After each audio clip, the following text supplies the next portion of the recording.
we back, y'all. I told y'all I was gonna come back with a part two, and we back. We're covering the truth, the code cracked, the truth of human origins. That's what this is, y'all. That's what this is. That's what this is about, and that's what the people is trying to keep from us. And I told y'all I was gonna get into it a little bit further. What I was pretty much conveying earlier, man. The Book of Genesis talks about a lot of this stuff. A lot of this stuff. And Billy Carson, I'm gonna have to address you about this, bro. These Atlanteans, bro. I don't remember the scripture word for word, but to sum it all up, Atlantis was created by an abomination. I believe was it the first giant? I don't know if the first giant. I think it was Poseidon, if I'm not mistaken. I believe it was Poseidon, but Atlantis was created by a giant. Giants are an abomination. Atlantis was a city full of advanced technology. They was practicing spell casting, a lot of like wizardry, whatever.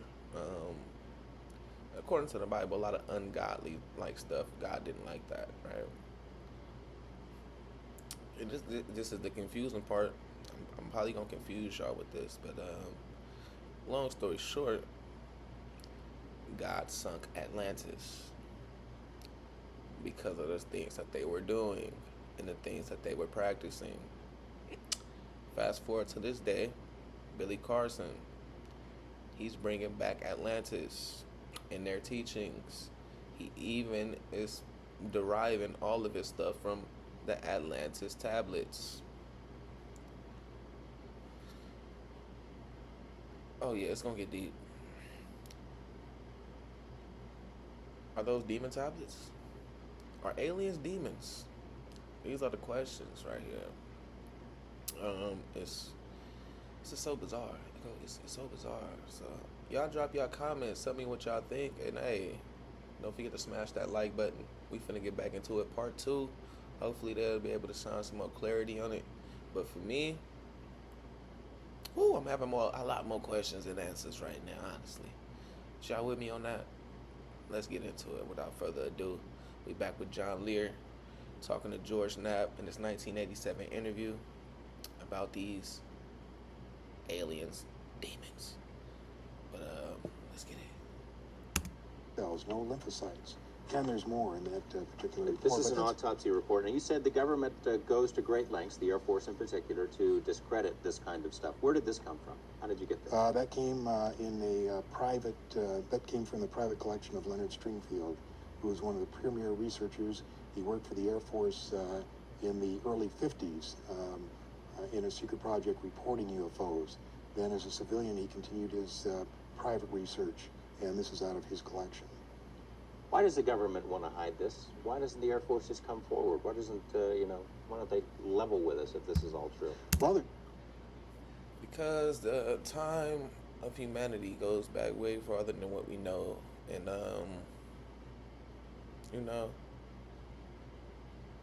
they're scared. They're scared that if too many people find out the truth, and then they start finding out that they can do stuff that's out of this world, they might trigger another apocalypse. They don't want God to come back for real. So they do try to suppress this stuff. That's my recollection, not really much they could say based on what I've been able to find out. George, they're really, what could they say about it? They've been researching it for many, many years, and based on my information, let's say that the president decided to make an announcement. If he made it today, this is what I think that he would say. My fellow Americans, I come to you before you tonight with an announcement of great importance. Despite all our denials, flying saucers do in fact exist. Where they come from, we do not know. Who is in them, we do not know. Where they are from, we do not know, nor do we know how they got here or what they want. We are unable to duplicate any of the metals found on the several craft we have recovered, nor are we able to figure out how they are propelled. We have hidden these facts from you over the past 40 years in hopes that we could give you more answers. Unfortunately, we are no closer to answers today than we were 40 years ago. God bless you all. In other words, you find it highly unlikely that the president would ever make a statement, anything like that. No, it's too big. The problem is not only just the fact that there are five and as many as 10 different civilizations visiting us. Apparently, and this is from the research that I've done, at least 90% of them are hostile. And when I say hostile, if not hostile, they have a completely different set of morals than we do. Okay. That confirms it, ladies and gentlemen. Aliens are not your friends. E.T.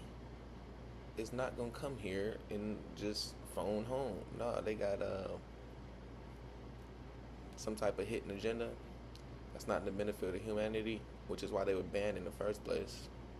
Which is why the angels and the Almighty, the ultimate, creator, has banned them. And the angels that defied him, they're locked up. It's whew. Now I was one of the ones when I was a kid, and when I first started getting into this stuff, like when I was a teenager, just couldn't. Man, I was hoping I could see one, maybe talk to it, and maybe have a nice little conversation. Now I'm convinced that that's just not even meant to happen. It's the reason why it even says in the Bible, bro. If you want to get to heaven, if you want to go to the skies, you gotta do it through Jesus. This is what faith comes a long way at, man. Faith, you gotta have faith. Y'all that keep relying on physical evidence and relying on these devil worshippers to give y'all the truth, they ain't gonna never give y'all the truth. They don't serve the same God as we do. They're letting these beings come here and do whatever they're doing they getting something out of it. Will we ever know? Most likely not. I'll tell you what, we're going to come back to the president and aliens, because there have been some statements made by presidents, including President Reagan. We'll be right back.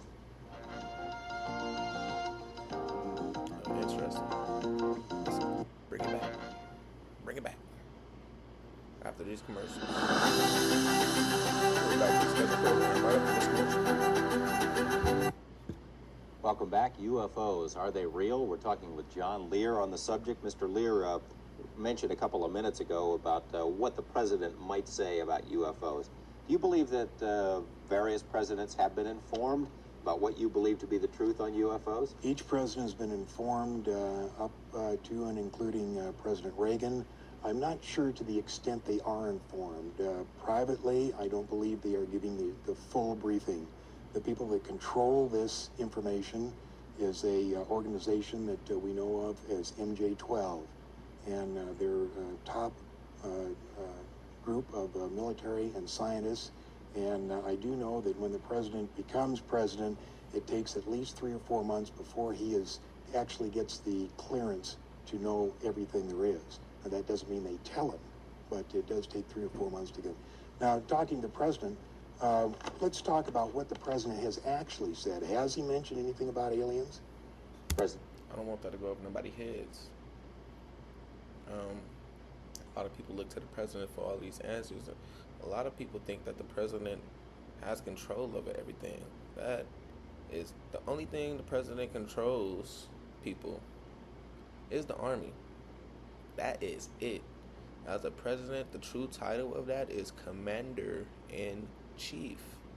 He's not in charge of an aliens, he's not in charge of the Intelligence Committee, intelligence agency. He has barely anything to do with the FBI. You know, things of that nature. All that they are there for, only thing that the president is there for, is to ensure that we do or do not go to war. That's pretty much it. That's the main function of the president. Yeah, he has to pass, ultimately, supposedly have the last say so of laws that get passed and all of that. But if y'all pay attention,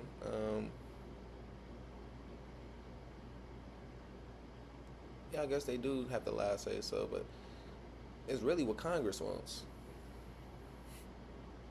That's when the laws get passed. It's really what Congress wants, and the majority of the time, the president just goes with it.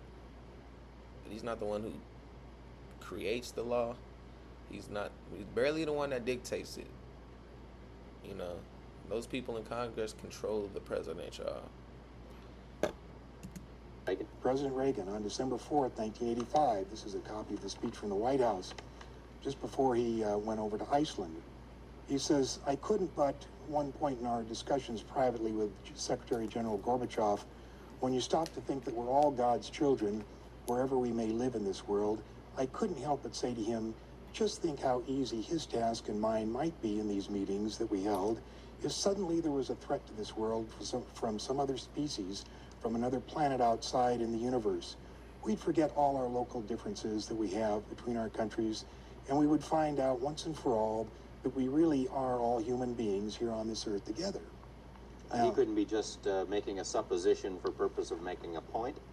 You're saying he's trying to tell us something? Well, here, 1 week ago at the 42nd General Assembly in front of the UN, September 21st, he says, "In our obsession with the antagonism of the moment, we often forget how much unites all the members of humanity. Perhaps we need some outside, universal threat to make us recognize this common bond. I occasionally think how quickly our differences worldwide would vanish if we were facing an alien threat from outside this world. And yet I ask you, is not an alien force not already among us?" Now, this is right out of a White House speech. I'm not making this up. What did he mean by this alien force? I mean, does it say? Does he go Yeah. on to say something? Yeah, he says, what could be more alien to the universal aspirations of our people than war and the threat of war? I see. But the point is, why would he even bring up aliens? I mean, it's pretty far out for the President of the United States to be mentioned threats from outer space. Okay, what about President Carter? President Carter, we have the quote from Carter when he was during his election campaign. "If I become president, I'll make every piece of information this country has about UFO sightings available to the public and the scientists. I am convinced that UFOs exist because I have seen one." Jimmy Carter says he saw one. That's Jimmy Carter. He saw one in So, but 1973. he didn't tell us, did he? He doesn't. The pressure is enormous on these people to cover this stuff up. How can that be? Are they afraid of a panic? That people would panic? So for the people that was at the Miami Mall, Bayside Mall, January 1st of this year, that was witnesses to the creatures, these beings that were out there. Why ain't y'all coming forth? It boggles me, bro. It really, because we in 2024, and I'm pretty sure this is like the 99%. Everybody thinks like, oh well, if there was some big alien invasion or something, it'll be on all the news channels. It'll be on everybody's TikTok. It'll be.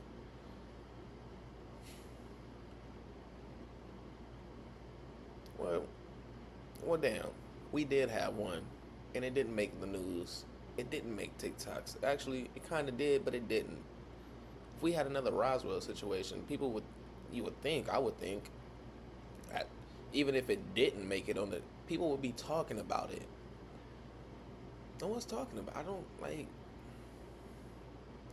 That's the mind-boggling part for me. The fact that I know this is real, for sure. I know something happened, and we in 2024. Nobody talking about this though. and it just like it, it's a mind-boggling thing. Like, we are really in the Matrix. Do y'all remember on that scene in the Matrix when Neo was walking and bro was like, "Yeah, do you see the lady in the red dress?" But look, and it was an agent. People, I believe wholeheartedly that people are programmed. I witnessed this in my own job. Just to throw this little fact out there. I got a huge settlement coming for my job because I filed for racial discrimination and retaliation. And I told people when I was working there that, hey, man, y'all need to straighten up, bro, because, hey, these guys are racist. Stuff that they doing is very discriminating, and everybody that's in here that look like me, that's black, got a case. Why am I one of the only ones? I think it's me and about one dude already sued. I think he got like $136 million. One guy. There was another like two. And then I think I'm like the fourth one. And we waiting on our settlements, bro. Yeah. It's mind-boggling. Then you'll try to talk to people. Now, I was trying to tell people about this. Was like, yo, y'all need to wake up, open your eyes, see what's going on. I got a boy named Darrell right now. He like, they done did a huge layoff at the company. They done laid off about 22,000 people. And as soon as this man get laid off, my boy, man. Hey, Darrell, you watching this? What up? Yeah, I gotta talk about you, bro. As soon as the nigga lose his job, now he want to sue the company. Man, bro, you was right. I was just thinking about everything that, and you was right, bro. Like, I ain't even gonna lie. It's a lot of stuff that I seen and, ooh. I'm like, yeah.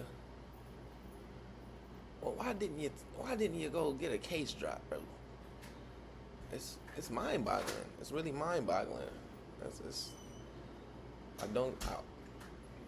That's just my little cup of tea that I had to spill. It's like, I know for a fact that this stuff is going on.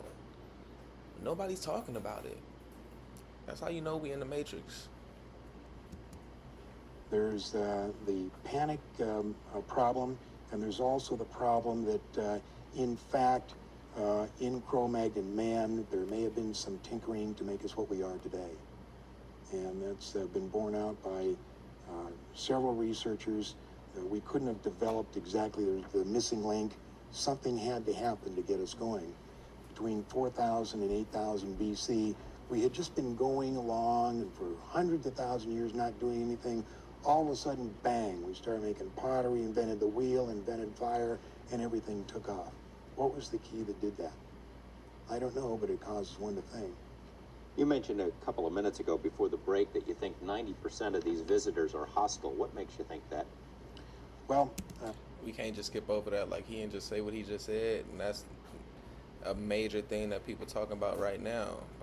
Again, Billy Carson, the man's coming out and just dropping facts, bro. And now, fast forward 2024, we got scientists that's confirming this stuff. So now you got science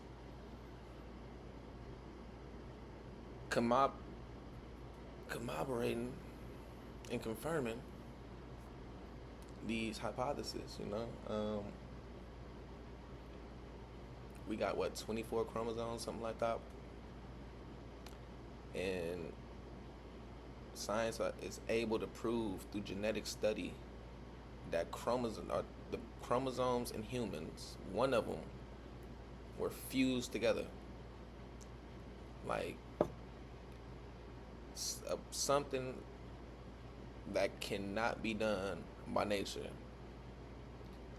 That, you know, that if that don't explain a lot to y'all, I mean, some I don't know. I don't know. Bro, what's wrong, bro? Fit with what we think of as ET, you know? If you read some of these books that are on the newsstands, one is called Intruders, one is called Communion. They apparently come down, and when I say apparently, this is taken from 300 hypnosis cases. A friend of mine has done 140 of them. And the people are abducted. They're taken up into a saucer. Usually lasts about an hour. They do all kinds of experiments. They give them shots. They poke them. They cut them. They do all kinds of things, then wipe out their memory and send them back. Only after several months of some psychological problems do they end up going to a psychiatrist. And the psychiatrist, on trying to find out what the problem is, in the use of hypnosis, finds out that this person has been abducted. What's the reason for that? That's wild too.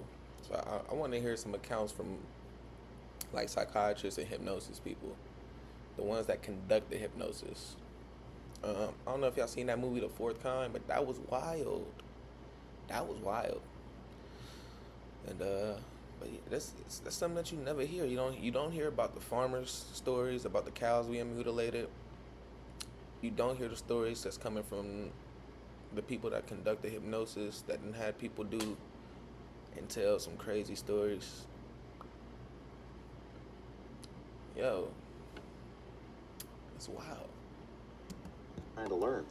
There's three things that they're trying to do with these abductions. The first thing is they're trying to monitor us. It started in the early 40s, and they put a little unit, a very small BB-type object, way up in the backside of the brain, and they'd leave it there for about 18 years. They'd pick them up and put it in about 4 years old. About 12 years old, they would pick them up and monitor it. Then about 18, they'd take it out. The second thing they did is they put a post-hypnotic suggestion.